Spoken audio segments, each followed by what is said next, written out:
Ladies and gentlemen, if I can have your attention, please.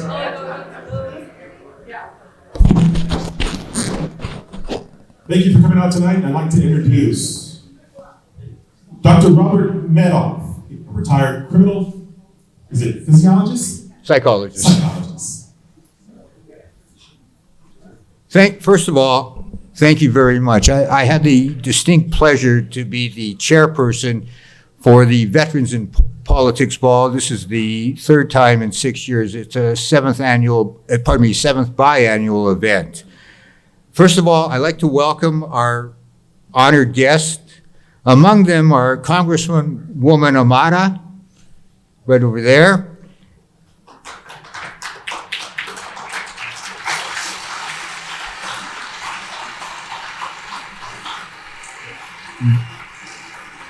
Various judges. We also have Miss Nevada Taylor Blatchford here today.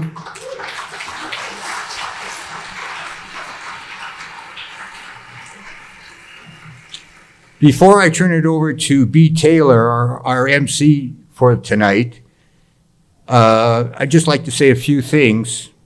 I would like to thank Michael Gahn, who generously donated the Brunswick room to us.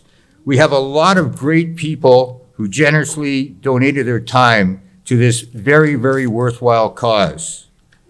I also like to say something about Steve Sanson, the president of VIP, for his outstanding and tireless work to make our seventh biannual event a great success.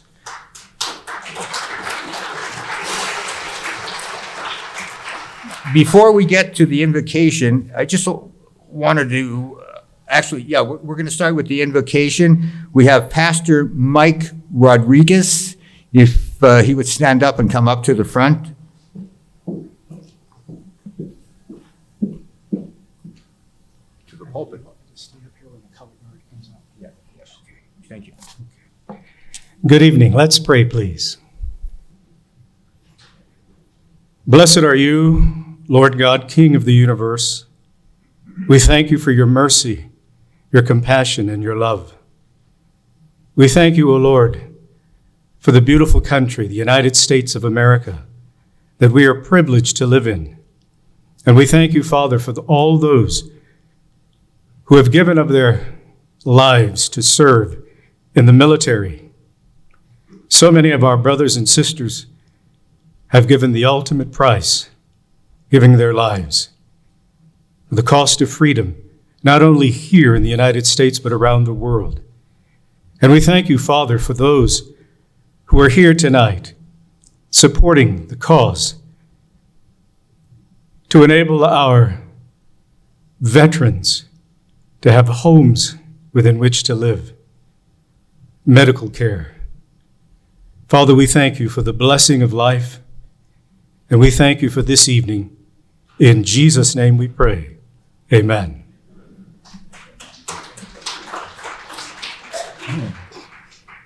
We have the great honor of having the El Dorado High School ROTC with Supervisor Angela Coloni, Petty Officer First Class, perform. Thank you.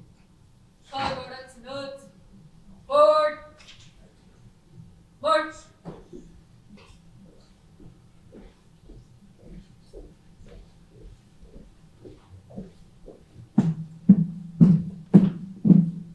Color guard. Hold. Left. Left. Heavy. Color.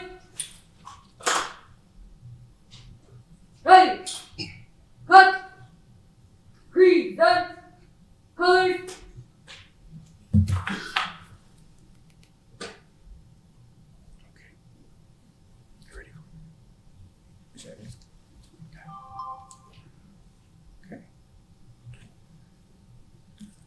And doing the national anthem will be Pastor Mike Rodriguez.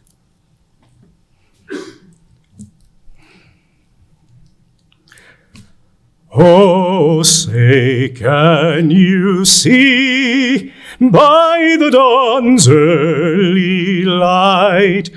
What so proudly we hailed at the twilight's last gleaming, whose broad stripes and bright stars through the perilous fight o'er the ramparts we watched were so gallantly streaming, and the rocket's red glare, the bombs bursting in air, gave proof through the night that our flag was still there.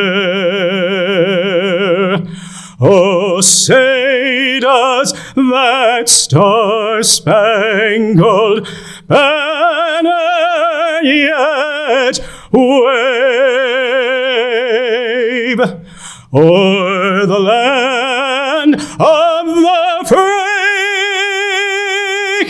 and the home of the brave.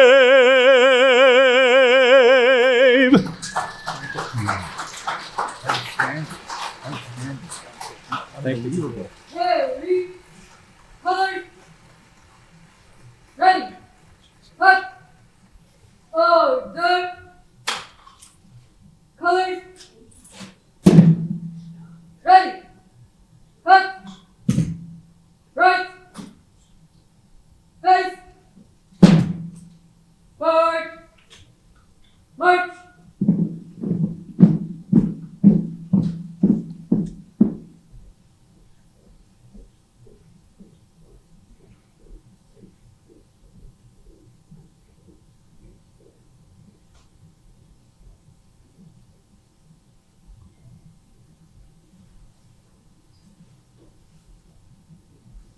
Excellent.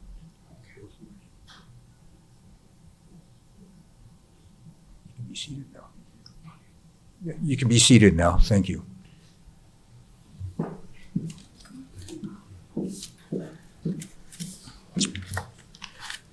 Usually at the past two events that I've been the chairperson for, I usually tell a couple of jokes which go bad. We have two professional comedians here tonight to entertain you. Thank God I'm not one of them. Okay.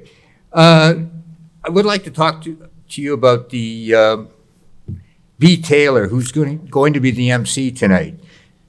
B is an internationally acclaimed multi-award winning artist, producer, and decorated Navy veteran with 5 #1 Billboard and iTunes top charting records. He is the first hip-hop urban artist producer discovered by the Motown legends of Smokey and the Miracles.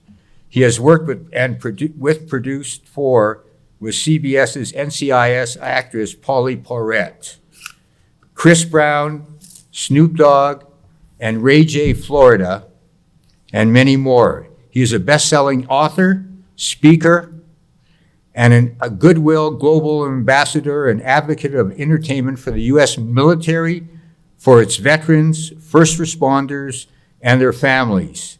He tested into the Naval Nuclear Engineering program, and became an aviation electronics technician. B is a former standout high school and collegiate athlete in 2 sports, football and basketball, to whom the U.S. Navy assigned a special duty to pursue the National Football League.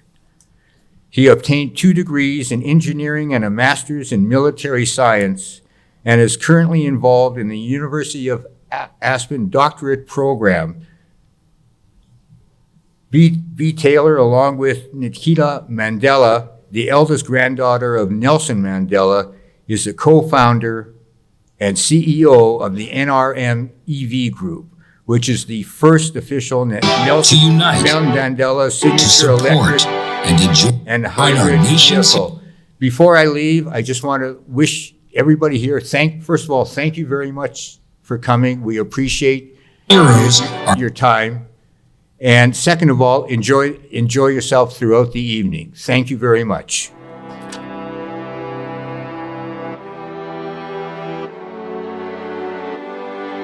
We Are One, Love Is All We Need is the bridge to connect these challenging times in American history and create a cohesive voice across our nation. To unite, to support, and to join our nation's heroes, our military, veterans, first responders, and their families on this quest for love and justice for all. My life matters. Your life matters. Humanity. All ethnicities, all religions, all beliefs need an amicable solution at this time. Although we may not all agree on all issues, but with mutual respect and self-discipline, we can fertilize our globe with the power of love. We are one.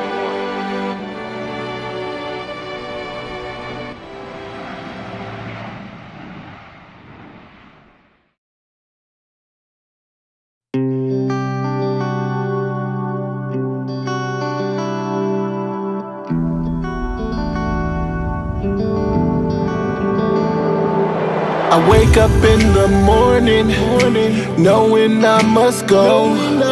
Look into my family's eyes, full of tears that flow.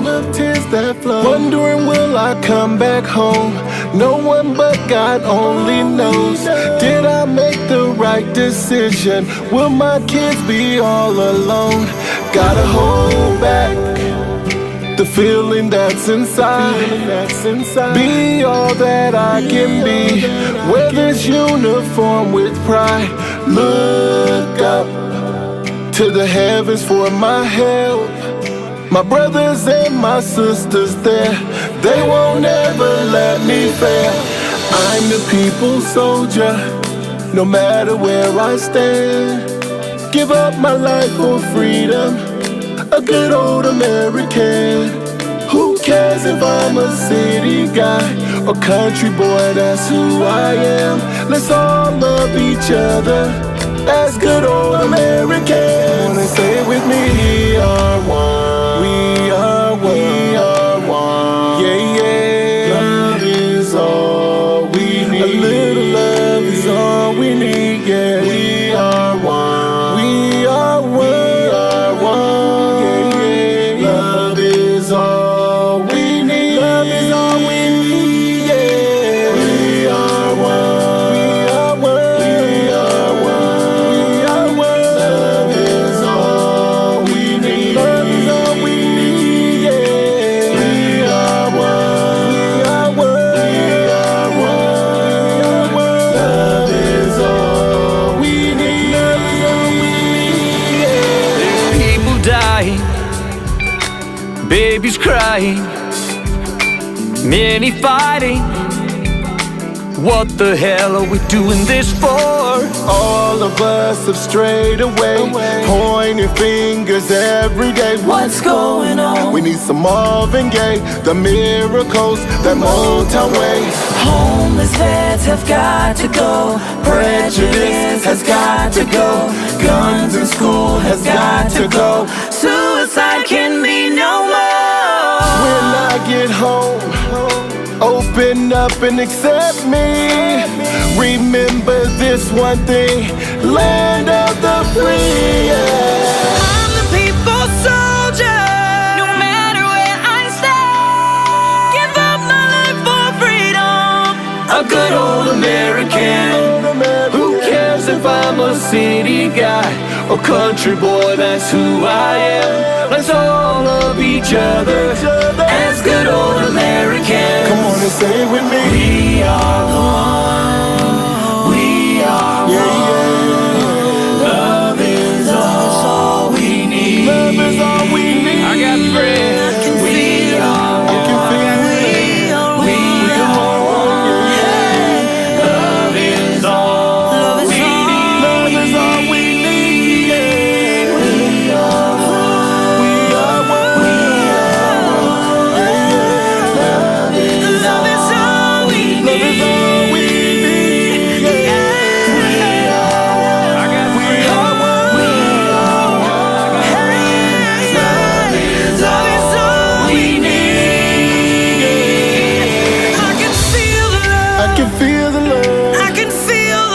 can feel the love. And I believe that it's all we need. Love is all we need. Oh, I can feel it, y'all. I can feel the love. 'Cause you're my brother. You're my sister. I'm your sister. I'm your brother. Hey, Yeah. love is all we need. Love is all we need. 'Cause love is all we need. Love is all we need. Say it's all we need. Say it's all we need. Yeah. Hey, hey, hey, yeah. Yes, it is, y'all. Yes, it is. Yes, it is, y'all. Oh. Yeah, love is all we need.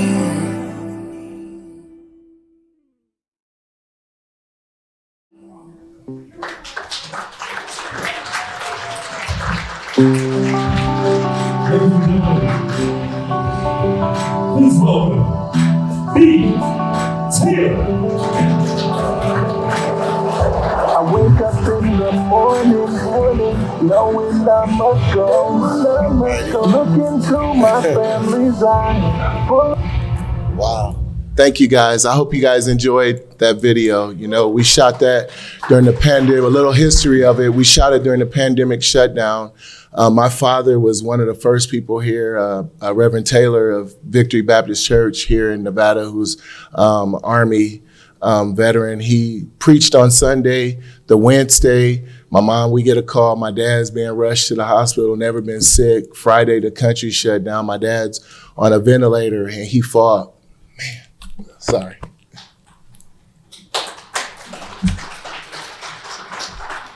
He fought for 10 months and they pulled him off the ventilator for Christmas.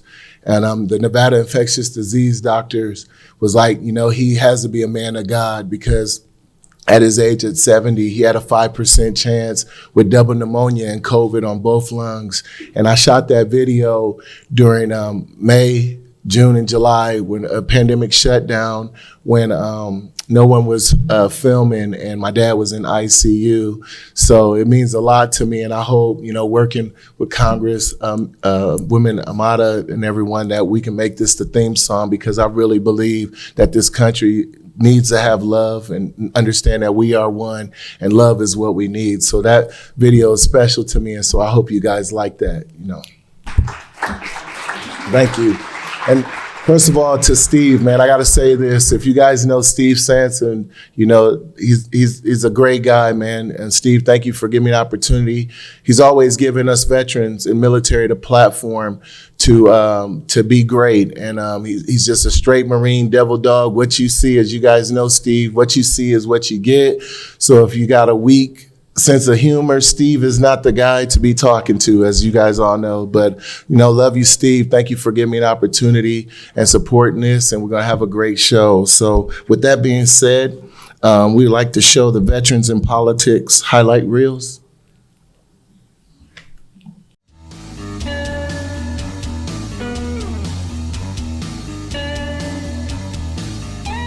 Folks, we're back. This is Steve Sanson, Jim Jonas, with another episode of Veterans in Politics. Today, our guest is going to be Dr. Nancy Bruni. Today, our guest is going to be Alex Falcone. Today, our guest is going to be Dr. John Patrick. Jeff Stone. This is Jesse Law. John Cruz. He's the COO and founder of Elamere. Mayor John Lee. The O'Brien Wheeler. Patrick Boylan. Shelley Berkeley. Stavros Anthony. Toss Seal and Mike Abercroft. Rhonda Kennedy. I spent 12 years on Dana White's reality TV show, putting athletes together on the UFC. So part of it's a physical. Yeah, 12 years. From Ronda Rousey to Anderson, BJ, Connor, Ronda was my girl. So she's tough, man. I'll tell you, the toughest woman on the UFC was Ronda's mother. She came one time. I'm not kidding you. They were actually saying they were talking like Marxists and socialists. I mean, it was really nuts.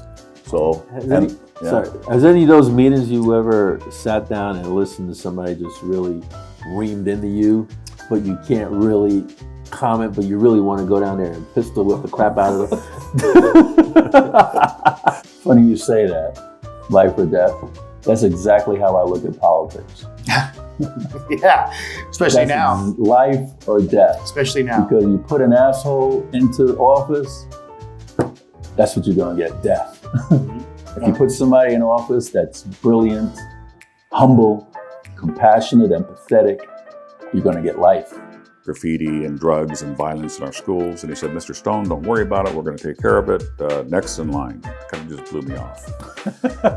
And so, sounds like government. yeah. So time went on and the graffiti problem got worse. And finally one day my wife called me out at the pharmacy and said, on your way home, you're stopping by City Hall. I said, what am I doing? She goes, I want you to pick up an application. You're running for city council.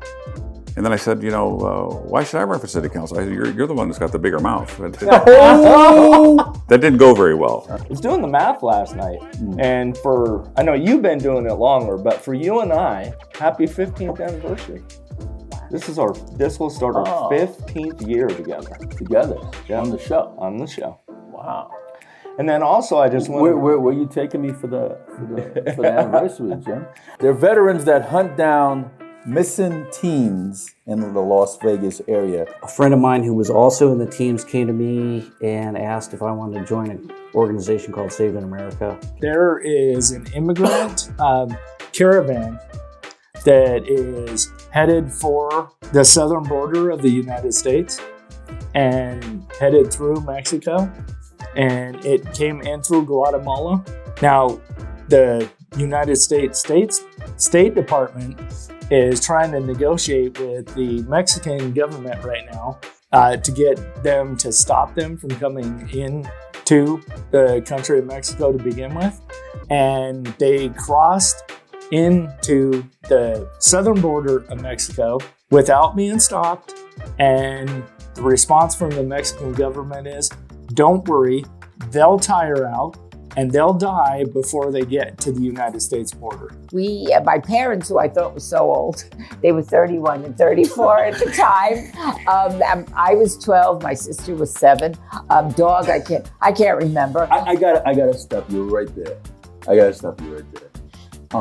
What do you say about people that said about your age today and you being involved in politics? What do you say to them about that?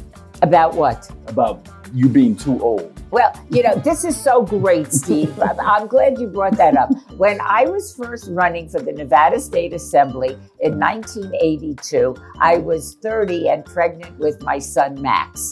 And I had Max at the end of May, and I won the election in November. Now, everybody was upset that I was running because I was too young and I needed to be home to take care of my child. You can't win. But there are people who have served and they've lost their lives. And then all of our wonderful memories about what America is. And it's turning into a nightmare under the Biden administration. It's not recognizable. We saw President Trump yesterday, and he's like, 24 election, I'd say it's the most important. We tend to do that as it escalates. But he goes, think about 24 without a Republican. He's like, will there be a country? I think that's a valid point. And by the way, that little bit about me, that's what motivates me. And my show was called El Circo. And it was all about jokes and singing and doing different voices and stuff like that, which I do. I do different characters. Really? I used to work for Disney. Doing that voice.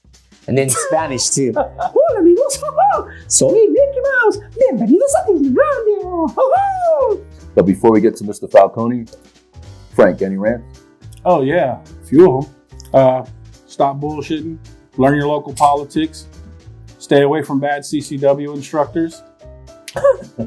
That'd be a good one. And legalize mutual combat. I'm just saying. Get rid of a lot of assault time on police officers charged with a fray. And if 2 dudes or girls want to run their mouth, they can throw hands. One candidate, he had American name, and another candidate had an Indian name. Mm-hmm. And the candidate with the American name, spoke clearly, mm-hmm. And the candidate with the Indian name spoke with a heavy accent. But the candidate with the American name is a college dropout, mm-hmm. and the candidate that has 2 bachelor's degrees and the master's degrees, entire family are a bunch of professors, didn't win. The effort to impede the deployment of a high definition camera into a courtroom has to do with less viewers, less people paying attention. And I think that judges and attorneys are cognizant of the fact that the higher the quality of the presentation, the more people are going to see it. So when I hear things like, you don't need to put a high definition camera in here, what I hear is, we don't mind if 20 people watch it, we just don't want 2,000 people to watch it. And so they're trying to control the amount of people that see what they're doing. That's what's going on. Because they have a name out there, because they ran 3 times and they lose. They even lose their own. I'm sitting still because I'm trying to speak. So I'm just, what? Oh, okay. Why do they rally around these recycled candidates, these carpetbaggers, and these candidates that don't show up to a goddamn Republican event unless they want your vote? Why do they rally around these assholes? So I married my wife the week I turned 19 years old. I just fell in love immediately, and we started having children. We have 7 children. We have 31 grandchildren. Oh my God. 2 great-grandchildren. This is the time of year you're broke, right? It's the credit card time probably for a lot of people. Now that area is being built like crazy. Everywhere I go, I see cones, and I think cones should be the Nevada's national symbol. Because everywhere you go in this valley, you see cones. Well, a lot of people call the cones the state flower. The state flower. Yeah, I like that. Because there's cones everywhere, even when they're not working. Right. Yeah. Think about that for a second. So all of a sudden, money is taken completely out of the equation. Whereas today, under our current processes, judges raise money. And don't you think it would be a better system, potentially, not to have judges raising money? What would you say if I told you that Joe Biden said there's going to be another epidemic? Besides the one he's created right now, being a health one? No. He's probably already warned you that the latest, that worldwide organization that want a one world government are planning to do something else. Do I know that for sure? No, but that's would be the first thought that went in my mind, that there's a conspiracy out there to destroy America. Because the rest of the countries, they're like this, they're top heavy and they don't have a lot of infrastructure. We've got everything here, minerals, food, everything. They've got to destroy America before they can take over the world. And I really believe that there's a group of people that's what they want to do right now. But I'd like to thank everybody for tuning in. This is Steve Sampson, Jim Jones for Veterans in Politics. Until next time.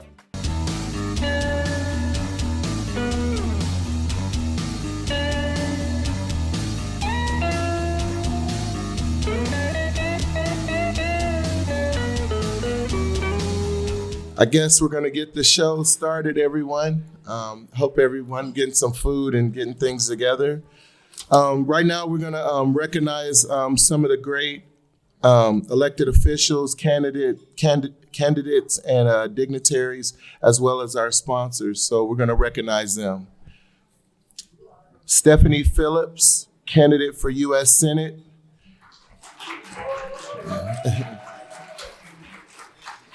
Tim Williams, Clark County District Court Judge. Congresswoman Radawagan, representing American Samoa. Paul Jackson, President of Veterans in Politics, Northern Chapter. Jim Jonas, Veterans in Politics Talk Show host and director. Marilyn Kirkpatrick, Clark County Commissioner. Robert Medoff, Veterans in Politics Event Coordinator. Taylor Blatchford, Miss Nevada. Jessica Goody, Las Vegas Justice of the Peace. Amy Wilson, Las Vegas Justice of the Peace. Cornell Clark, candidate for U.S. Senate. Shannon Nordstrom, candidate for Las Vegas Municipal Court. Jonathan Cooper, North Las Vegas Justice of the Peace. Paul Gaudet, Clark County District Court Judge, Family Division. Marie Parlade, Clark County District Court Judge, Family Division. Robert Lahr, president of 360 News. My man Andre Haynes, president of the Armed Forces Chamber. Cynthia Cruz, Las Vegas Justice of the Peace. Rebecca Wolfson, candidate, Las Vegas Municipal Court. Ava Bravo, candidate for Las Vegas Justice of the Peace. Tom Leticia, president of Leticia Agency. Carrie Maxey, candidate, Clark County District Court Judge, Family Division. Nancy Bernstein, candidate for Las Vegas Justice of the Peace. Crystal Eller, Clark County District Court Judge. Ron Kinsey, candidate for U.S. Congress District 1. Hey, Miss Carrie Cox, Henderson City Councilwoman. Jeffrey Stone, Nevada State Senator. Nathan Atkins, owner of Drip Bar Las Vegas. Man, if I don't get this name right, but y'all bear with me. I met her the other day. Sagal Chata, Republican National Committee woman. Louise Schneider, candidate for Henderson Justice of the Peace. Patricia Lee, Nevada State Supreme Court Justice. Mikey Kelly, president of Nevada Democratic Veterans. And that's all of them. Let's give everybody a hand that I named off of. That's great. So now coming up, we're gonna get time for a little laughter. As you know, laughter heals the soul. We have comedian Marcus Smith. She is I just found out, an Army veteran, so hoorah to that.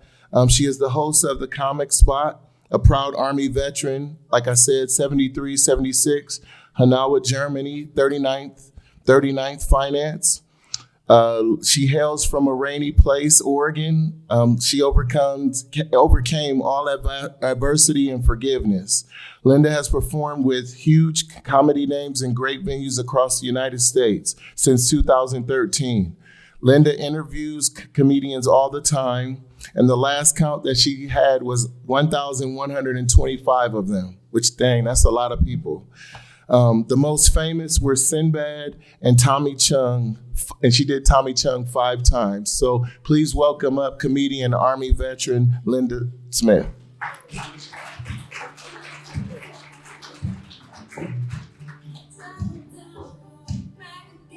Hi, everybody. Hi. Yes, I'm an Army veteran, and I want to know if you could please stand if you're also military, meaning active duty, retired, veteran. Yes, we've got women here. Thank you. Thank you for your service. Thank you so much. Now for the special acknowledgement of the wives, husbands, supporters so that they can serve. Where are you at? All right. Yeah. So great to be here. I'm Linda Marcus Smith. I know what you're thinking. 3 names, she's got to be a serial killer. I'm not a serial killer. I go by 3 names because I'm still upset about John Wilkes Booth. Anybody? No?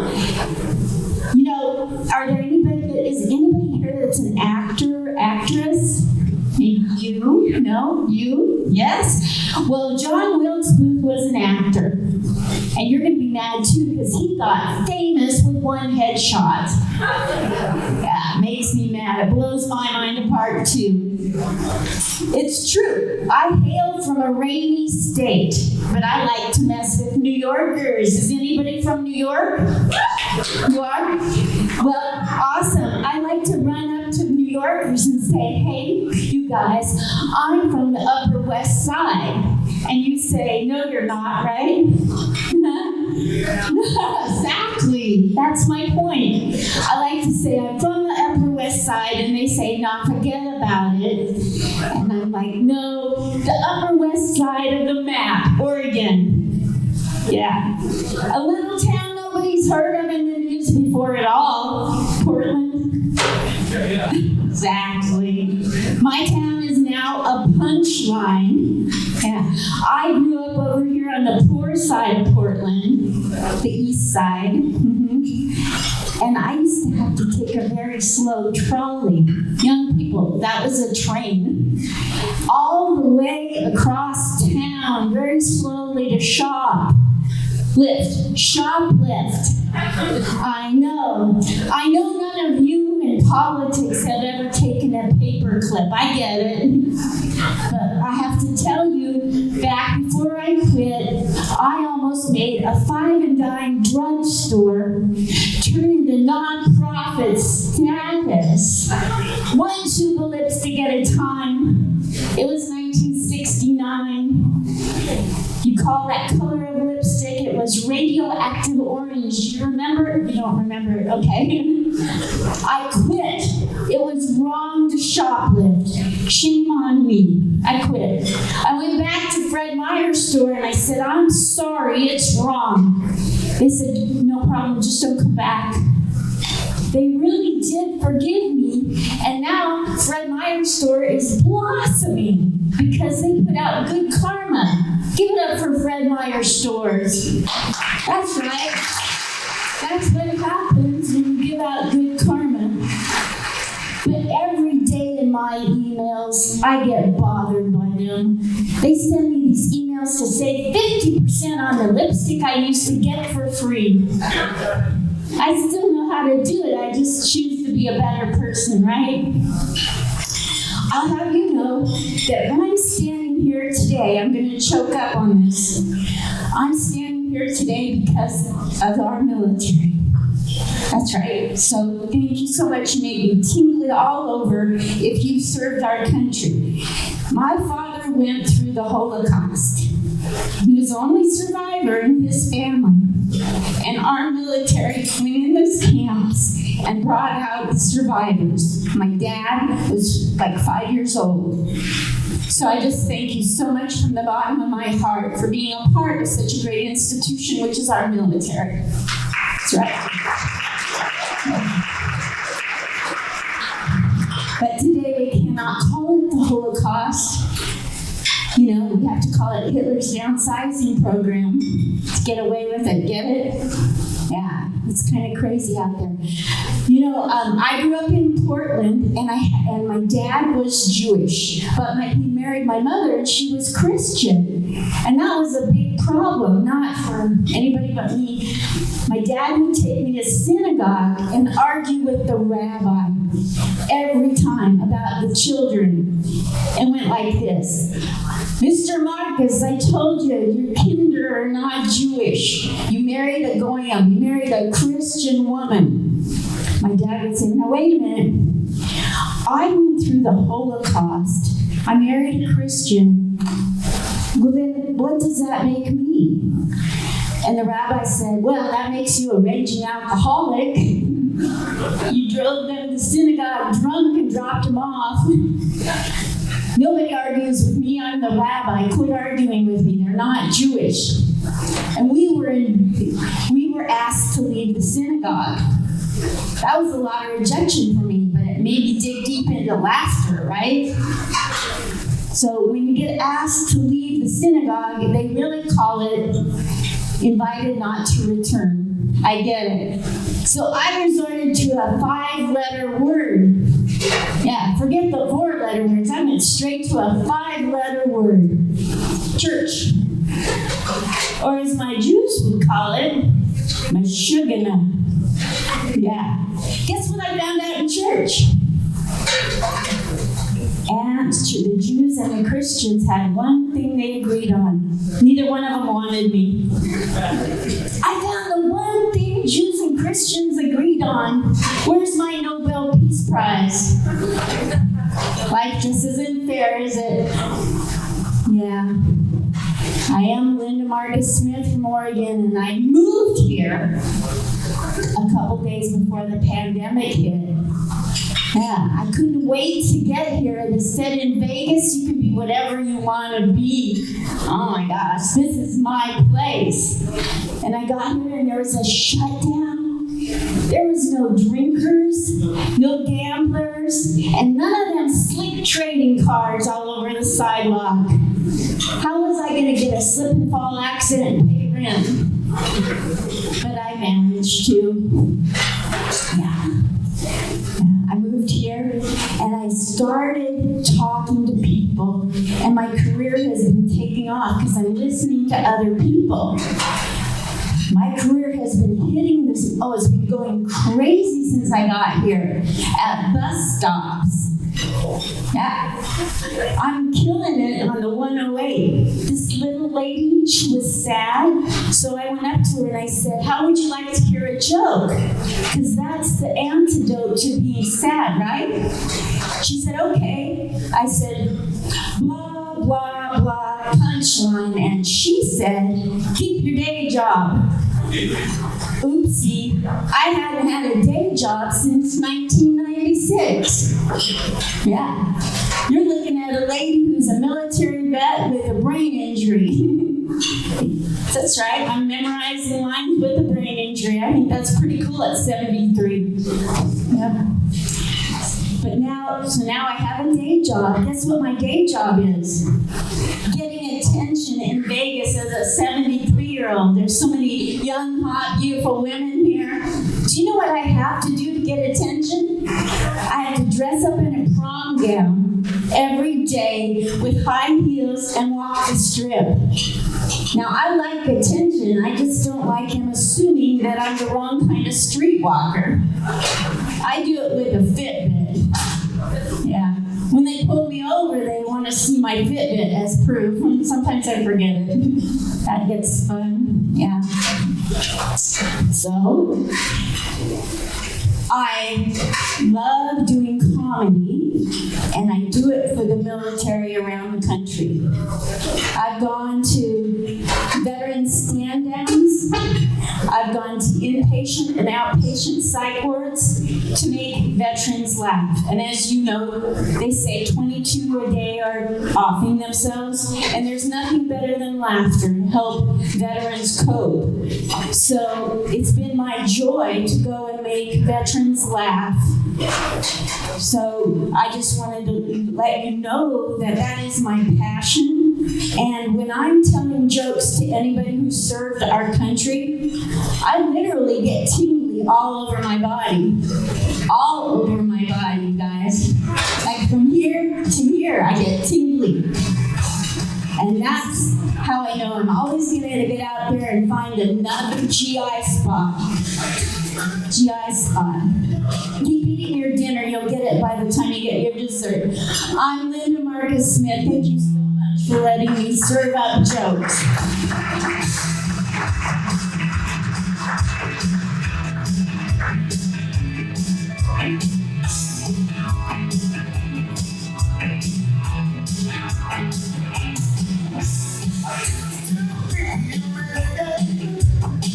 I just fool around. I couldn't tell, but it's not. Had to settle down.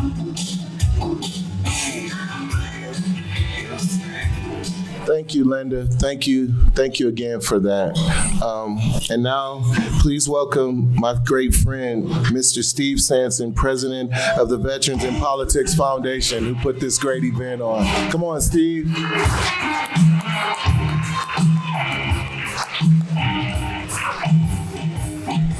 Come on, Steve. You know devil dogs don't take that long to walk up here. You're a Marine. Come on.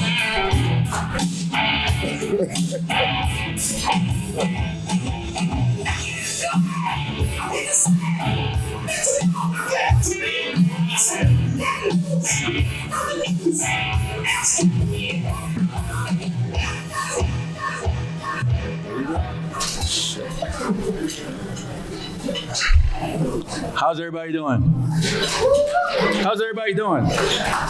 Does this work? Yes. I guess Marilyn Kirkpatrick is not here, is she? Anybody seen her? No? I'm supposed to give her an award. That's why I'm supposed to come up here. But I'll just talk a little bit. Anybody mind if I talk a little bit? Yeah. I've been doing this political stuff since 1998. Who's been alive since then? And I learned a lot of things while I was doing it. I've made a lot of friends, and I've made a lot of enemies. But all I want is the betterment of this community. I want the R's and the D's to hang out, and we have a few in here, and that's great. I know that we can't agree on everything, but at least we can sit down and talk about it. And I want to thank everybody for coming here. I really appreciate that. I want to tell you a little story. And I don't think I've publicly said this before. I took a DNA test a couple years, 3 years ago. And I was trying to find out what I am. I'm light skinned, I got green eyes, I got brown hair, but I look a little black. So I was like, what am I? So I took a DNA test. I found out what I was, what I am.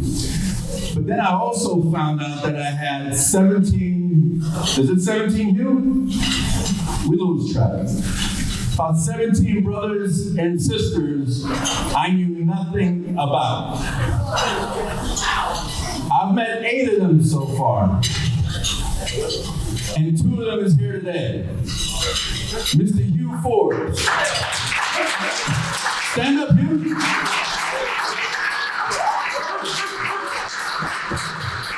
And Mr. Romeo Valentine. Stand up, Romeo.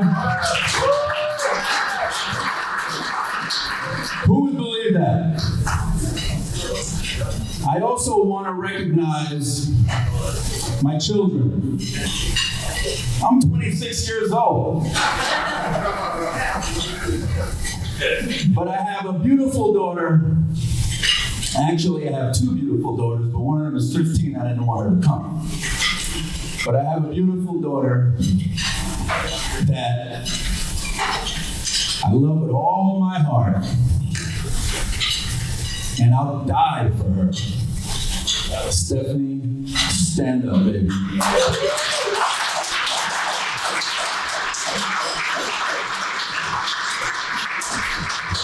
And her husband, Kylie Tuckett, very nice guy. Former Army Ranger, believe it or not. And my son Joshua came all the way from California to be here. Stand up, Josh. And my other son Steve, Jr., former Army. I like to keep my life, my private life, private because I'm so much in the public. And I don't mention a lot of things. I have a lot of secrets, folks, believe it or not. I like to mention my wife, Heidi Hanusa. Yeah. Stand up, Heidi. Now it takes a special woman to deal with me because half the time I don't even want to deal with me. But again, I like to thank everybody for coming here. And I like everybody to pay attention to who you vote for and educate yourself. Because if we don't, our children is going to suffer for it. Thank you so much.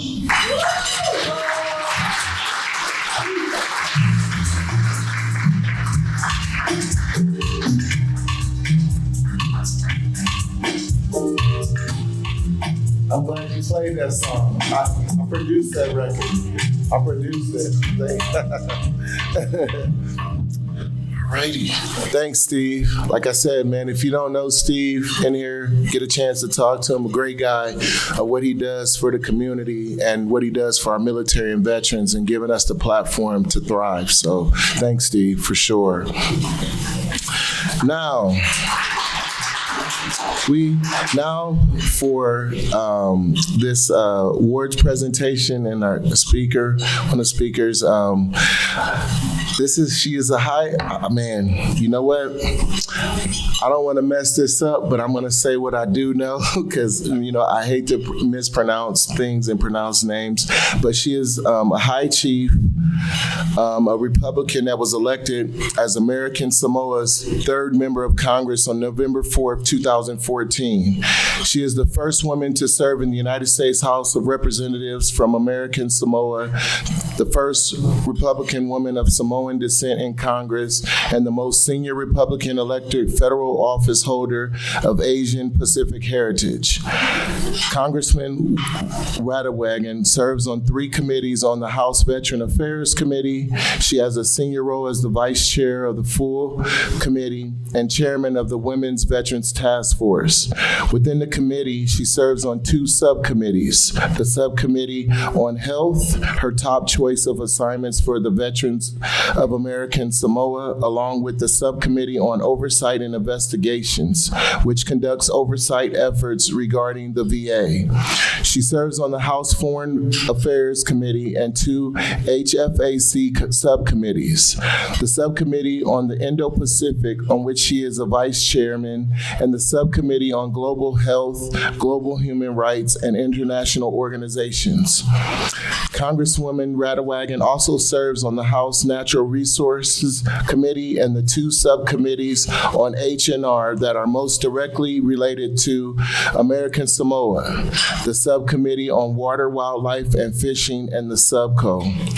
Please, with all honor, please welcome Mrs. Amada Coleman Radewagen, United States Congresswoman.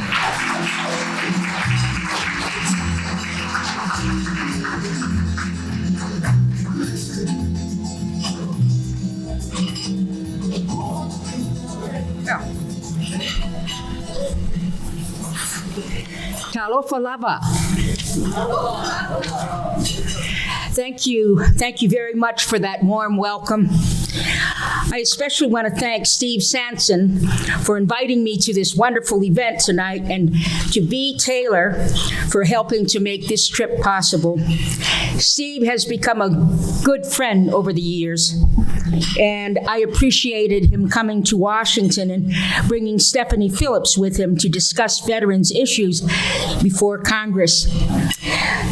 As chairman of the task force on women veterans issues, I particularly appreciated her insights on our work. This platform gives the opportunity to publicly invite Steve to come down to American Samoa and establish a VIPI chapter there in my home district. Most people are unaware that military veterans make up about 10% of our entire population, and a lot of them are the main support for large families.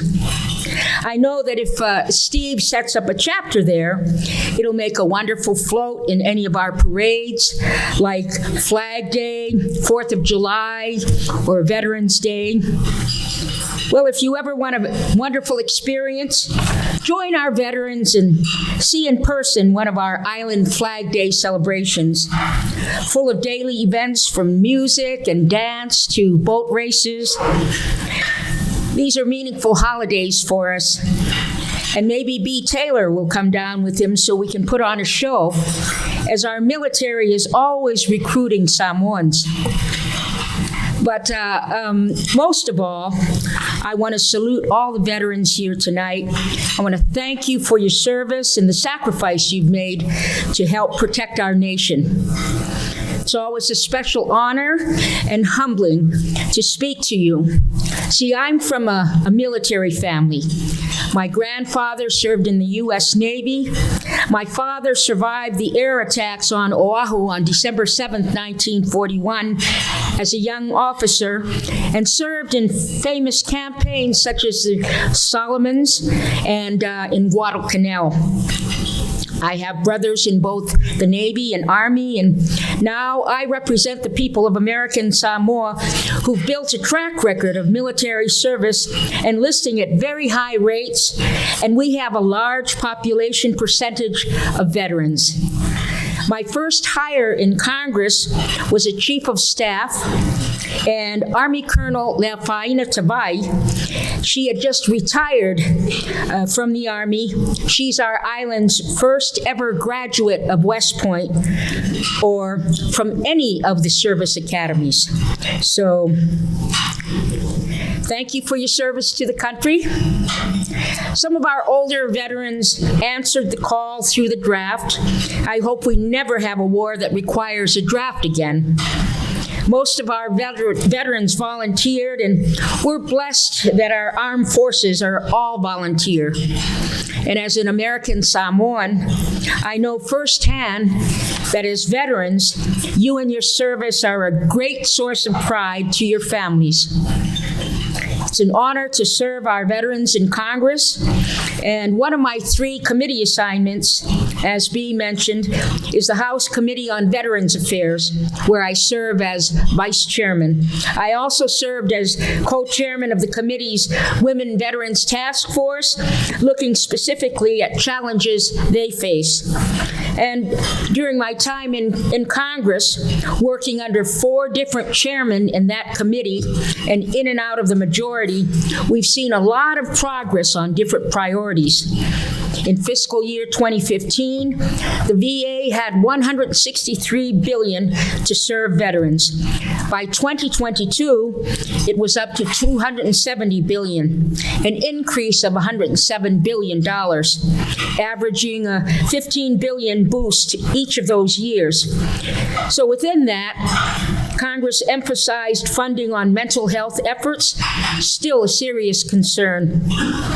VA technology upgrades and digital record-keeping efforts have been made or are underway, so records can be accessible and ready. Congress is working for recruiting and retaining VA professionals who can improve services. Finally, advancements in second career services, from veteran-owned businesses to higher education or taking classes, so that veterans can put their teamwork and leadership skills to good use for their own families and their share of the American dream. I appreciate this group's focus on encouraging our nation's veterans to be involved and leaders in the country's future.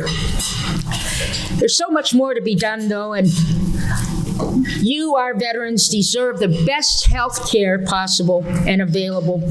For my people, that means the best possible at our NEFH Falomabaenga VA clinic right in Tutuila Island. And for many of the other services, our veterans have to travel to Tripler Army Medical Center in Honolulu.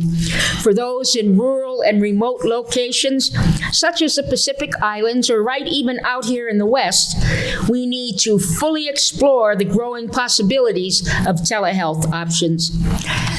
I'm also a member of the Western Congressional Caucus, where some of your mountain region members of Congress are sounding much needed warnings about our national debt and yearly deficit. And these are serious matters, and we understand that we must never balance the budget on the backs of the veterans. The country has a solemn national commitment to our veterans. In all our disagreements in Congress, we have unity in wanting better for our veterans. And I appreciate that spirit in the Veterans Committee, as does my friend, Chairman Mike Bost. It's about the veterans, not the political season. So at every appropriate hearing, I would have to remind my colleagues of our island's fantastic enlistment rate and the built-in healthcare challenges based on our aging hospital, our distance, population size, and limited economy. You know, the fact is, these healthcare issues and basic economic facts apply in some way all over our country, where our veterans can use everything from a hand up in a business plan to a prompt appointment with their VA doctor. We're keeping a focus on the VA's implementation of the PACT Act, P-A-C-T Act, ensuring that toxic exposure in the service of the country gets all the care possible. We love our veterans, and we'll keep after it, finding solutions and honoring those who have served. And you know, if any of you are ever in the Washington, D.C. area, just know that my office door is always open to you. Feel free to let my office know of your opinions on veteran issues throughout the year. And if you like, you can follow my Congresswoman Omua Amata Facebook page to keep up with what I'm doing in Congress and what veteran bills I'm talking about. So thank you for listening. Most of all, thank you for your service. God bless our veterans. Soifua Maia Manuia.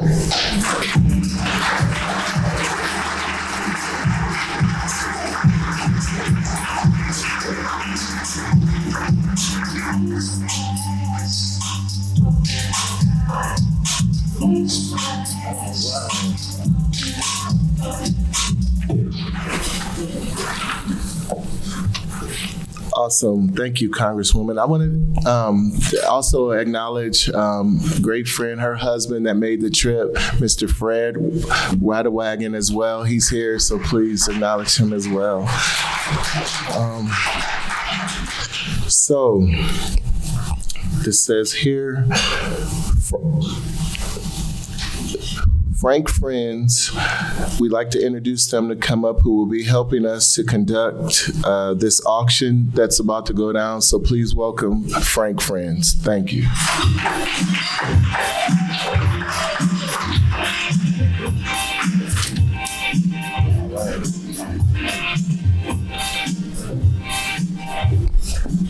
Hey guys, how you doing this evening? So, Veterans of Politics got a couple of vacations that we're going to auction off. A lot of these packages will send you and your loved ones somewhere different to enjoy the time. However, there is a disclaimer. One party has to be 25 years old in the room, and the blackout dates are Thanksgiving, Christmas, and New Year's. So you guys can figure that out. You have 2 years to actually take the vacation. We're going to start with Waikiki Islands. It's an over $2,000 package. You get 4 nights, 4 guests. You get hula lessons. You get to conquer the Diamond Head Trail. You get to go to the Honolulu Zoo. And we're going to start the bidding off at $1,400. Do I hear anybody for $1,400 for Waikiki? Anybody? Seeing no bids, we'll move on to the next one. The Tuscany Sun 7 nights vacation in Italy, over a $6,000 package. It's 1,968 feet above sea level. You got a view of the Lake Teresa-Mino. There's an archaeology park that you can also visit. Same blackout dates as the prior one. We're going to start the bidding off at $3,500. Anybody for the trip to Italy for $3,500? Anybody? Seeing no bids, we'll move to the next one. This is the Mexico Village package. It's valued over $3,500. It's you and several others. Again, somebody must be 25 to be in the room. There's an international bar. All the food is paid for. You can eat at all of the restaurants inside the place and all of the snacks that they have. There's zip lining. It's a 4-night stay. And you have 2 years to cash in. However, there may be a $29 resort fee based upon their taxes at the time. We'll start the bidding at $2,100. Do I see anybody for $2,100 for Mexico? Nobody? It just says Laredo or Puerto Vallarta. Puerto Vallarta, there you go. Figured somebody would be able to pronounce it better than I could.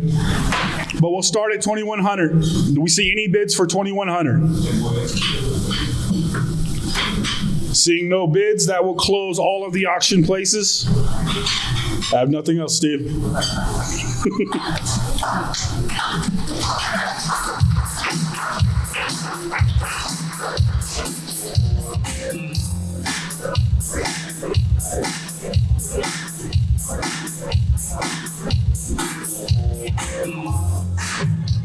All right. Awesome. Well, now for our keynote speaker, this next guest. He was appointed by Governor Kenny Gwynn on April 4th, 2006 to fill a vacancy left on the district court bench by John McGroarty and sworn in on April 24th, 2006. He was then retained in the general election of November 7, 2006 to complete the remaining year of his predecessor's terms. He filed for re-election in 2008 and was unopposed for a 6-year term commencing in January 2009. Judge Williams was born in 1955 and has been a Las Vegas, Nevada resident for decades. He graduated from Indiana University in 1979 with a bachelor's degree in business. He received his Juris Doctorate in 1983 from Ohio Northern University. Before taking the bench, Judge Tim Williams had 20 years of complex civil litigation experience, served on the district court arbitration and mediation panel, and presided as a judge pro tem in the one-day jury trial program. Judge Tim Williams has served as an arbitrator, mediator in hundreds of cases on behalf of the citizens of Clark County, avoiding costly and time-consuming litigation for the parties. Judge Tim Williams has held many leadership positions for various bar associations.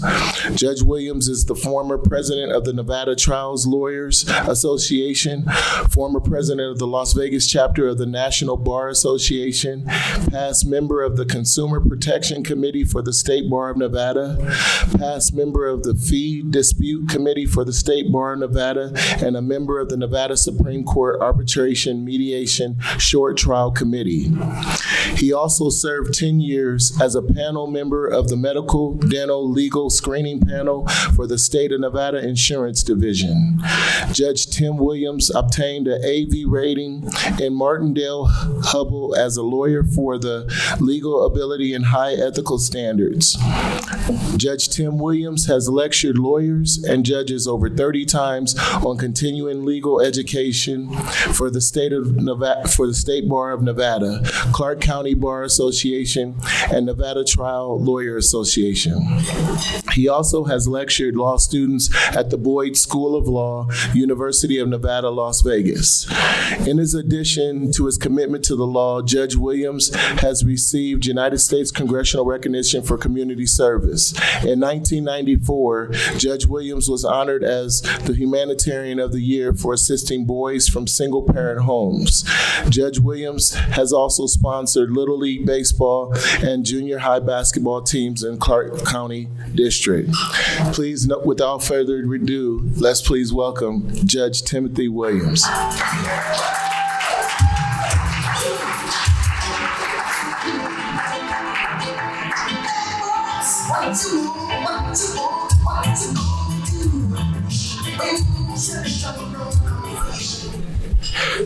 I just want to say good evening to everyone, and I hope you're enjoying your evening.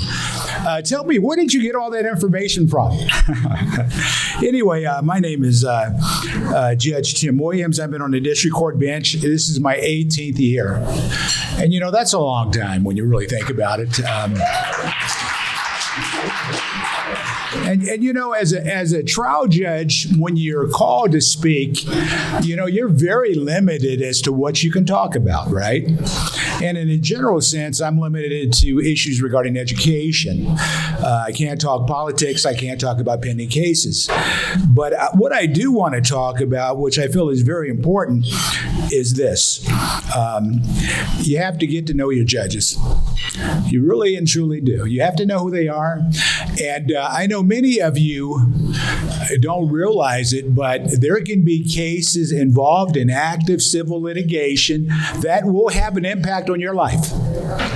And you don't have to be a party to the case. And we're going to talk about that because I can't talk about past cases I've handled. I'm going to talk about 3 of them. And I guarantee you there are people in this room that these cases had impacts on, right? I can tell you that. But anyway, I handle complex civil litigation as a trial judge. For my first 10 years or so on the bench, I handled construction defect litigation. And you remember that was a big issue here in Clark County. It really and truly was. For the last 5, 6, 7 years, I'm handling business court. And those are, cases involving small businesses, large businesses. I think probably the most significant case involving business court I've handled as a trial judge, and you probably remember this, but that was the Wynn shareholder derivative litigation cases involving the Wynn Hotel and Casino. That was in district court. And it was a very complex case. I appointed what we call a special litigation committee, and we got rid of the entire board of directors and put in a new board and changed the course of the direction of the Wynn Hotel. But I can talk about cases that I've handled that have been completed. And I'm going to talk about it a little bit because I think there's lessons to be taken from each case. And is anyone here familiar with the Enrique Kitech civil litigation case? See, I see a hand go up. Did anyone have defective plumbing in their house about 20 years ago? About 10 years ago, right? Remember, we had a problem here in Clark County where we had approximately 27,000 homes with defective plumbing, right? And it was a really big deal, and I'll tell you why. And you have to understand this as a trial judge in a case like that, I have an obligation to the members of the class, right? To the individuals that own homes. Because as a trial judge, I have to be fair to the parties, but I have a fiduciary-like obligation to the members of the class because what do? I help select a lawyer, and if the case ultimately settles, I make a determination as to whether or not it's fair to the parties, right? That's what I do. And this is why Enrique Kitech is important. It involved 27,000 homes. Case went to trial. We had 2 subclasses go to trial. Ultimately, it settled for a significant sum of money. And it's my recollection the settlement was about $400 million, right? That's a lot of money. It really and truly is. So as a trial judge, what do I do once a case finally settles with all that money? What do you think a trial judge should do? Should I just give everybody a check that owned a house? Right? Is that what I should do? How about repairing the homes? Do you think that's a better way to go? And the reason why I say that, that's exactly what we did. We put in a repair protocol that actually repaired homes in over 27,000 homes in Clark County. Think about it. So you had 27,000 homes get a couple of things. Number one, they got a new plumbing system, right? Along with that new plumbing system, they got a 20-year warranty on parts and a 20-year warranty on labor. My question is, what is the economic impact of that? I think it's significant. It really and truly is. And my point is this. I would imagine when you think about it, 27,000 homes, 2, 3, 4 people living in each home, that impacted probably 75,000 individuals here in Clark County. Maybe 100,000, right? Very, very important. Now, there's another case I handled. And the reason why I think Enrique Kitech is very important is because essentially the trial court me as a judge, I had to make a decision as to what's best for the class. I really and truly did. Very important. I have another case I handled. And does anyone remember the hepatitis C outbreak here in Clark County? That was a big deal, right? Going back about 8-10 years ago. And here was the problem. We had the largest hepatitis C outbreak in the history of this country here in Clark County. The CDC got involved, the Southern Nevada Health District got involved, and from my perspective, ultimately, there was a decision made by a jury in that case, right? But here's the importance of that case in one important aspect, actually two. First of all, as a trial judge, you have to be intrepid. And you want to know why I say that?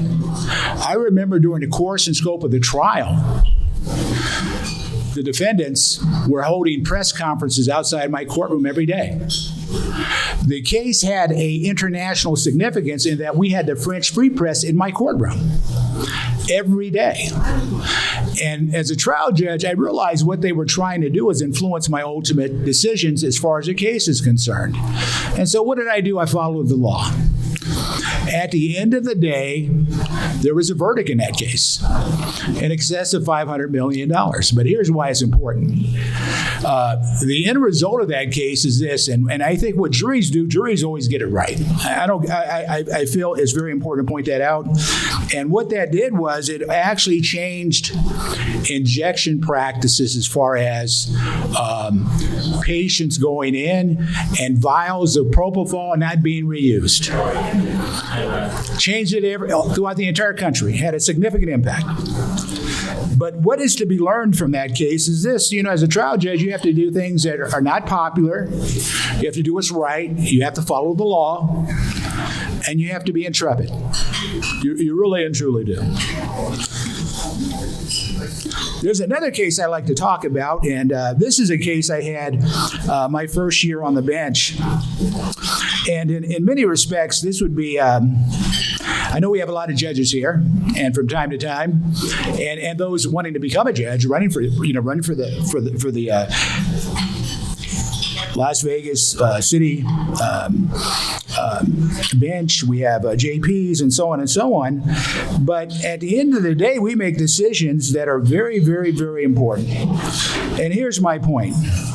And we understand how important it is to vote, right? That's a right guaranteed by the Constitution. Now, I had a case, and it was a case that was really kind of fascinating in this respect, and I'll tell you a little bit about the facts, because locally it garnered a lot of attention in the newspaper. And we had a gentleman who went down probably about 450 to the county registrar's office, and he wanted to do two things. Number one, he wanted to run for office, and number two, he wanted to vote. And so when he filled out the card, you register for office and you register the vote, he changed the card slightly. And so they'd ask him, what state were you born? And he would say, he scratched out state and put Republic of Texas, right? And so he didn't fill out the registration exactly like the register wanted, right? Which is important because this man has constitutional rights. And so lo and behold, they rejected his application, right? He couldn't run. He couldn't vote. And so ultimately that case ended up on my department. And so as a trial judge, I'm looking at it and I'm saying, wait a second here. Because understand this, when you register the vote or you run for office, they have ways of checking out who you are. They can verify it. And they rejected his applications at 5 o'clock and he was precluded from running again. Or he was precluded from voting. And so essentially what I looked at the statutes and understand this. This gentleman was a member of the American Independent Party, right? Libertarian, right? That's what he was. But he had a right to vote. He had a right to run for office. And so I remember, and this is a lesson for some of the judges here, because I got a call from John L. Smith the day of the hearing. And I can't talk to anyone about my decisions in a pending case, right? I can't do it. And so what I did was this. I said, look, Mr. Smith, I can't talk to you. And I said, what I will do, though, is this. When I issue my decision, it will be in written form, and you will get one of the first copies after it's filed. And that's what I did. Sent him a copy. Interestingly enough, there was never any discussion or report of it in the press from that point on. And here's why. As a judge, it's very tough to defend yourself, right? And people can say a lot of things about you, but if you express your decision in writing, you can tell them exactly why you ruled the way you did. Interestingly enough, that case went up before the Nevada Supreme Court, came back, affirmed 7-0. Important case. Now, I want to touch upon a couple of points that I feel very important when it comes to the quality of a judge. What should a judge possess, right? And I think the first requirement should be this: follow the law, right? Now, as a trial judge, I've had 22 law clerks, right? I have. And they will all tell you the same thing. I look at the law in this respect because ultimately this leads to consistency. The law is my best friend, right? That's what it is. The law is my best friend. I have one of my past law clerks, Susanna Santana, and she's actually a partner in a large law firm here in Las Vegas, Wood, Smith & Henning. In fact, they're a national firm, and I'm very proud of her. But from time to time, issues will come up in her firm, and they might be appearing in front of me, and they'll have questions for her. You clerk for Judge Williams. What do you think he's going to do on this issue? And Miss Santana always has the same response. If the law is on your side, you'll win. If the law is not on your side, you will lose. And you know what? When you look at it from that perspective, isn't that important? Really and truly. Because understand, as a judge, I'm not a politician. I'm a judge. That's what I do. And so the important thing to remember about that is this: as a trial judge, as a municipal court judge, as a JP, we have to follow the law. Right? It's not, and we have to do things that are not popular. You know, you might read about it in the press and you wonder why a judge ruled this way. But if you follow the law, that's an area of safe harbor. And here's another important issue, because from time to time in court we'll have discussions vigorous with lawyers, and they'll raise an issue. And I said, well, you know, if that was presented to me, and lawyers are really smart. Some do their research. And I said, well, this is probably what I would do. And they look at me and says, well, Judge, that's exactly what you did 6 years ago. And they pull up the transcript and they have the decisions and so on. I mean, lawyers are really smart. They are. But you got to follow the law. My next, and you know, these are my views. And as a trial judge, you have to have patience, right? You really and truly do. I've had lawyers say to me, well, Judge, you know, you have the patience of Job, right? And I really don't look at it that way. I just don't, you know. I just feel that I have to listen to both sides, right? I have to listen to all the arguments. I really and truly do. And this is my thought as far as patience is concerned. If you don't have it, you shouldn't be a judge. It's really that simple, right? Either you have it or you don't, right? And that also includes dealing with pro se litigants. You know, because from time to time I have people coming into district court, and it's not small claims court. It's not. And as a trial judge, I have to be very patient with them. They have a right to be there. They have a right to express their feelings, and I let them do that. But at the end of the day, if you don't have patience, you shouldn't be a judge. Really and truly. Now, here's a really important component of being a judge, in my opinion. And these are kind of like my tenets. Courtesy. Extremely important. Everyone that walks in your courtroom, you should be courteous to as a judge, right?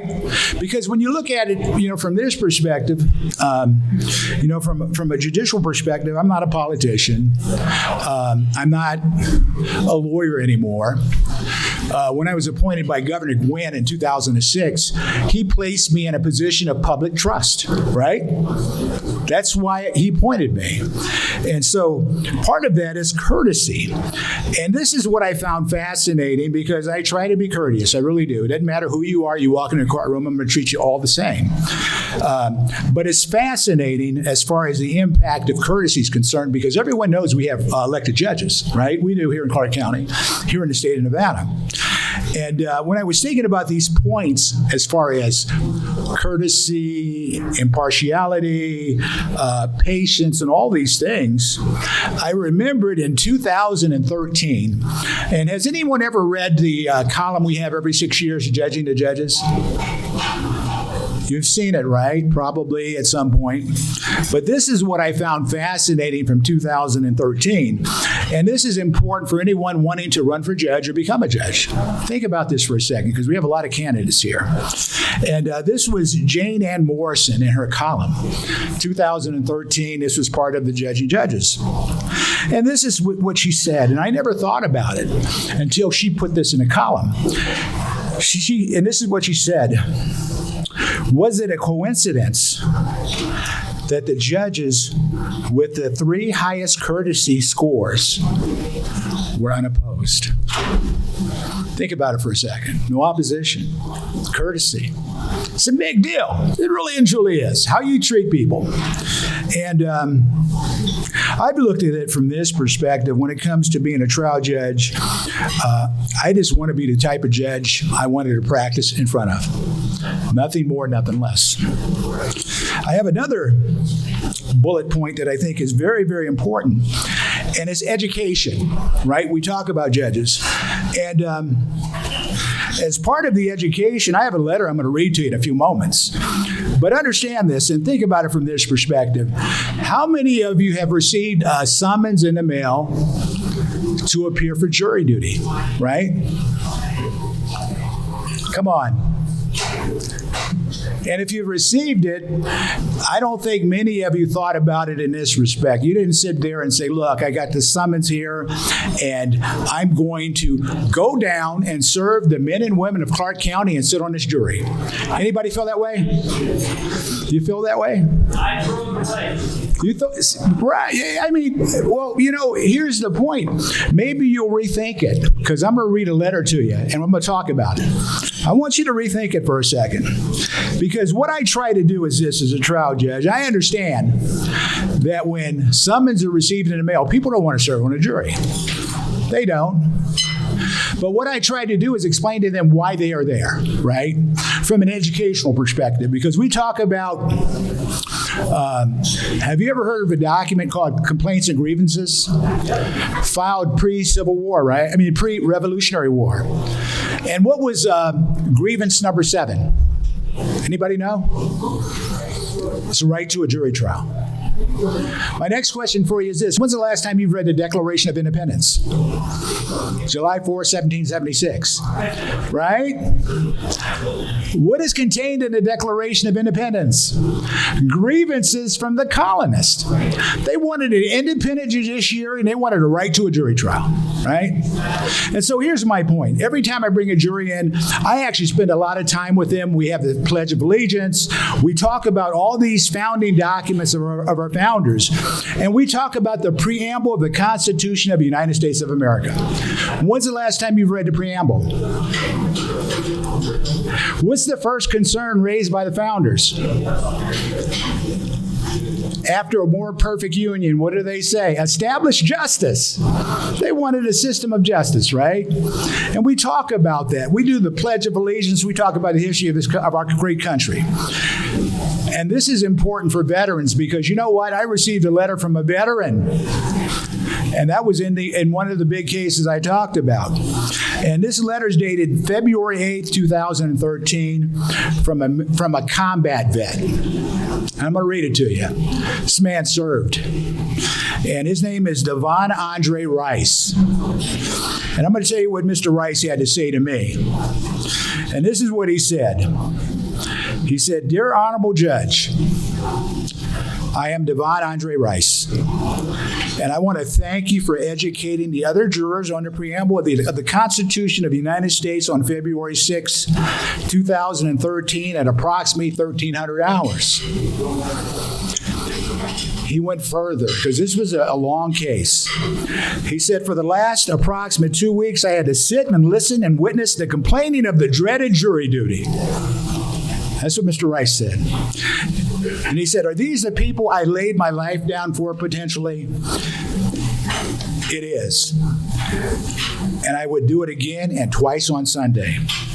It means nothing to others, but to me, it means what I did in Desert Storm 1990, 1991 did not go in vain. Combat veterans, right here. Not everyone understands what it is to sacrifice your time for justice. We are here to make judgments based upon facts under a blanket of freedom in which it is provided by my brothers and sisters fulfilling their patriotic duty even to this day. Your Honor, I have no problem fulfilling my duty in Las Vegas District Court or anywhere in this regard. Your Honor, I see your summons as a direct order to fulfill my duty as a public member of Clark County, and so I await and follow orders. I am used to hurry up and wait. I am glad I have the privilege of serving on a jury in Clark County. I am glad I am judged by a jury of my peers. I am glad I live under a blanket of freedom. I am glad to be a part of this great nation and a preamble. Many do not understand what it is to sacrifice a little time for the better of all. With all due respect, esprit de corps. Devon Andre Rice, U.S. Army veteran, Operation Desert Shield and Desert Storm, right? I mean, so think about that for a second. At the very outset, Mr. Rice did not want to come down. He came down and served, right? And he's a combat vet. And so anyway, here's my advice for anyone becoming a new judge. Remember this, a couple points. Being a judge, humility is important. It is. You're not always right. Impartiality, critical. And this is something I think gets overlooked. And I do remember the name of the song. I don't remember the contents, but I think Tupac had a song called All Eyes on Me, right? And here's my point. As a trial judge, as a municipal court judge, as a family court judge, remember this, all eyes are on you. And for anyone who becomes a judge, I'll just share my last bit of advice to you. And this was advice given me from the late, and he was a fantastic trial judge, Judge Alan Earl, who I worked for. And this is what Judge Earl told me. He said, Tim, you make your reputation as a judge your first 90 days on the bench. And that typically follows you throughout your entire tenure. And it's tough to change. And you know what? He was right. And so, Steve, I just want to thank you for inviting me. Veterans in Politics, it's been a pleasure. Whenever you get a chance and you want to watch a jury trial, come down and visit me on the 16th floor of the district court. And watch me bring the jury in and explain to him and try to educate them on why they're there. So, ladies and gentlemen, thank you.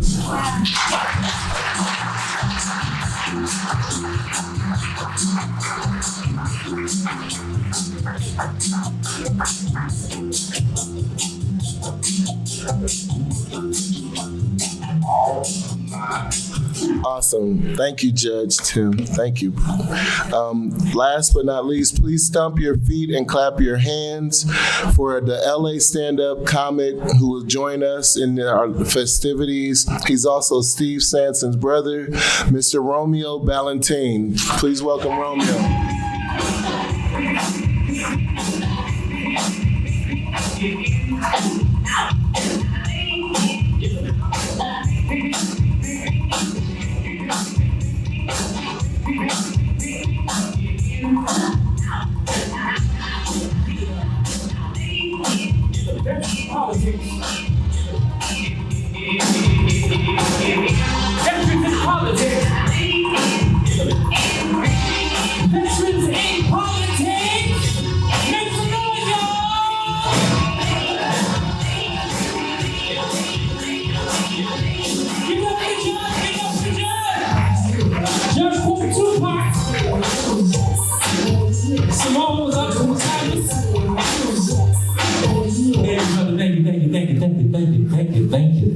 Thank you.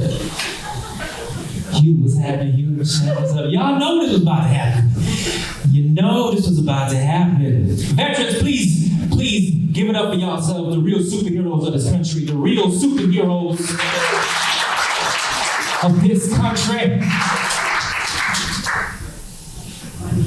As a kid, my favorite superhero was the Incredible Hulk.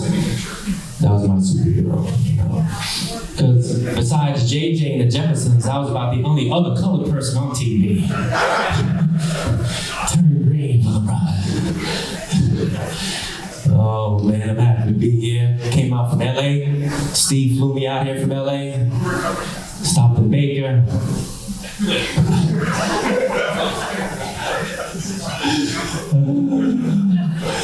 What's up, brother? You good? Okay, all right. I love LA, man, because the homeless people are a lot healthier in LA. They watch their carbs. You know, I was doing this club wasn't too far away, so I said, you know what? I'm just gonna go run from the club to the hotel. You know, run back. So I'm running, right? A homeless person started running with me. So I ran fast. And he ran fast with me. And he stayed up for about 3 minutes. Then he finally looked over to me and said, you know, if you're running me fast, by the time I rob you, you're gonna be too tired to run away.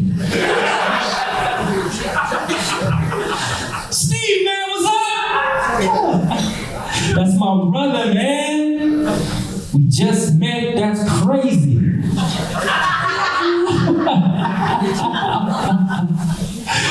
First time I met him, you know, he sounded like a Jamaican Rambo. You know, the first time I met him, he's like, yo. You know I got 3 guns in the car, right? You know.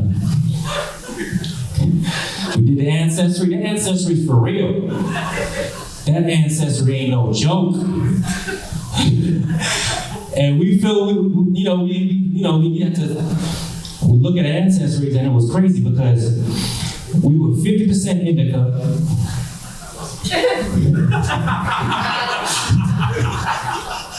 And 50% sativa.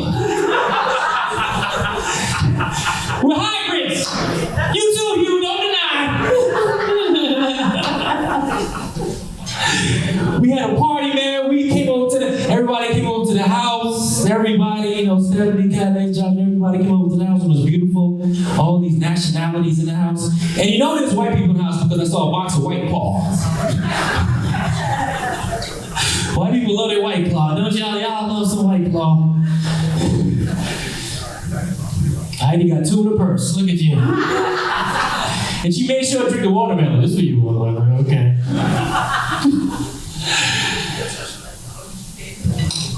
This brother on the phone. I'm here paying me good money, and this brother was on the phone. That's cold-blooded. Still on the phone. What's up, Mr. Body? What's happening? Oh, man. Our dad was a singer. He was a little bit more than a singer, though. Right? He was doing some other things, too.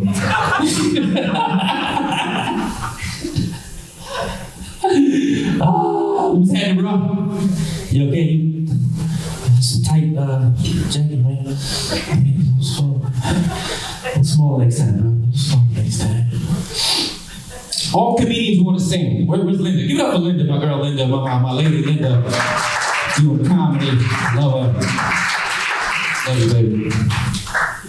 All comedians want to sing, you know, but we just can't sing. So that's how we did this right here. You know? Judge, don't leave me now. Don't forget me, Judge. Because you quoting Tupac, don't leave now. What are you doing? You passed out your resume, you got the job, brother. Don't worry. You good, Judge. Don't forget me. Patience.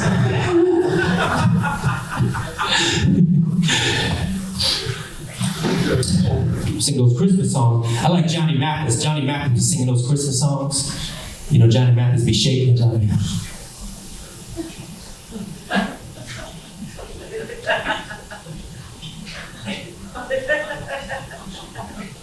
I'm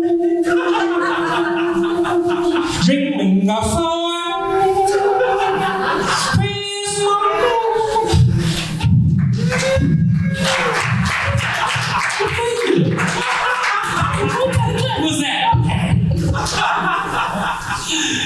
Want to be singers, man. Want to be Michael Jackson. Michael Jackson's my dude. Michael Jackson's my main inspiration. Michael Jackson named his baby Paris because the baby was conceived in Paris. Man, that's how broke the middle class families name their babies. Names a little bit different. Names like backseat. Look at my boy kitchen table, he gonna be somebody. Look at him run. Well, Michael Jackson's the only brother I know could sing a slow song and dance his ass off at the same time. Do it, Romy! Michael would be like,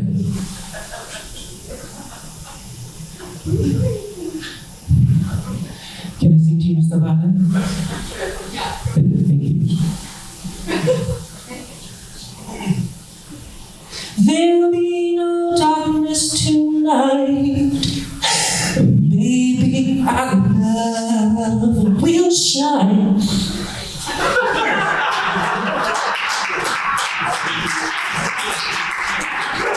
Just put your hand in my heart. Leave me in paradise.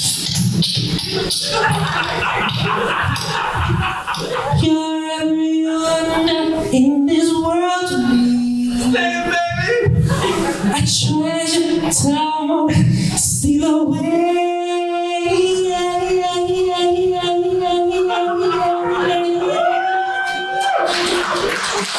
So come next to me, lay your body next to mine. I can make you feel kind of good, Mr. Vada. 'Cause baby, through the years, when we're old and gray, I'm gonna love you more each every day.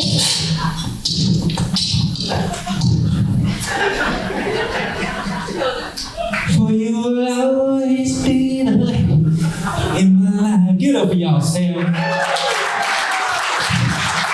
Dude, this is real, was this? It's nice. You notice we never sang a Christmas song? Snoop Dogg.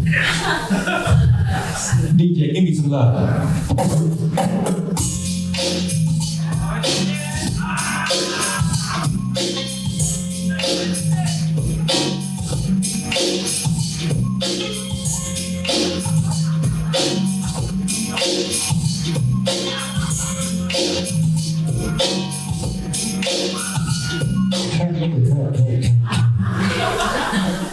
Las Vegas, how y'all motherfuckers doing? Yo, pick this Christmas song real quick. Well, you be young, yeah. I wanna holler Merry Christmas to everybody. So come on, y'all, let's get real loose. After the show, we could be sipping on some gin and juice. Cause S to the N, straight to the double O to the P. I gotta wear my Jimmy, cause I don't wanna go out like Easy A. So let's love one another for another brother, get sure. And let's never forget Biggie Pun and my D.O.G.G. Tupac. My name is Romeo, God bless you. Hi, Steve, what's up? Y'all know about happy. You, Michelle. God. Stephanie. Hola.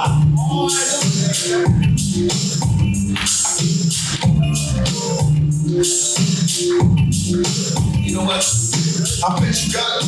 You don't know who to trust. So many play hating. You can't really sound like us. Say they waiting for the phone, but I think they know it. Straight to the That's so funny. Hey, everybody, again, thank you guys all for coming. Thanks, Steve.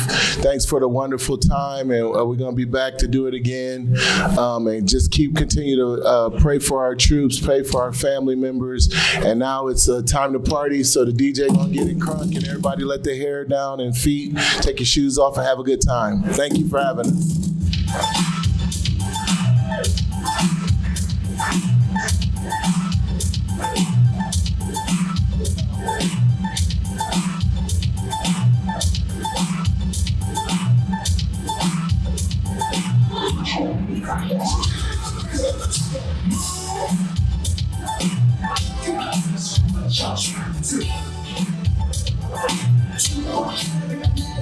Look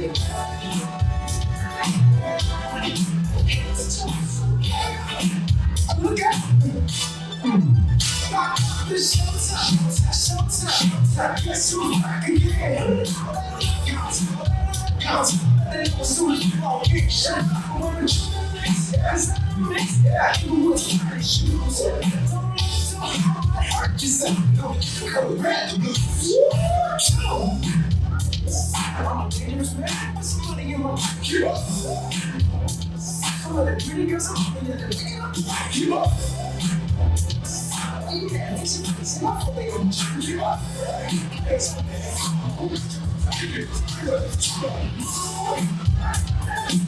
Quick announcement. If anyone wanted an auction item, you can come over to the table and pick up and pay for your auction item.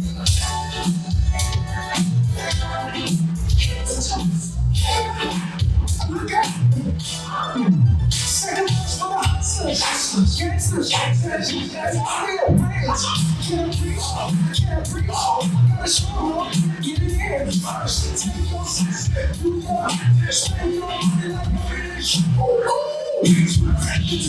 Jesus, hashtag, say it for me. I'm a dangerous man, put some money in my pocket. Some of the pretty girls, keep up. Are you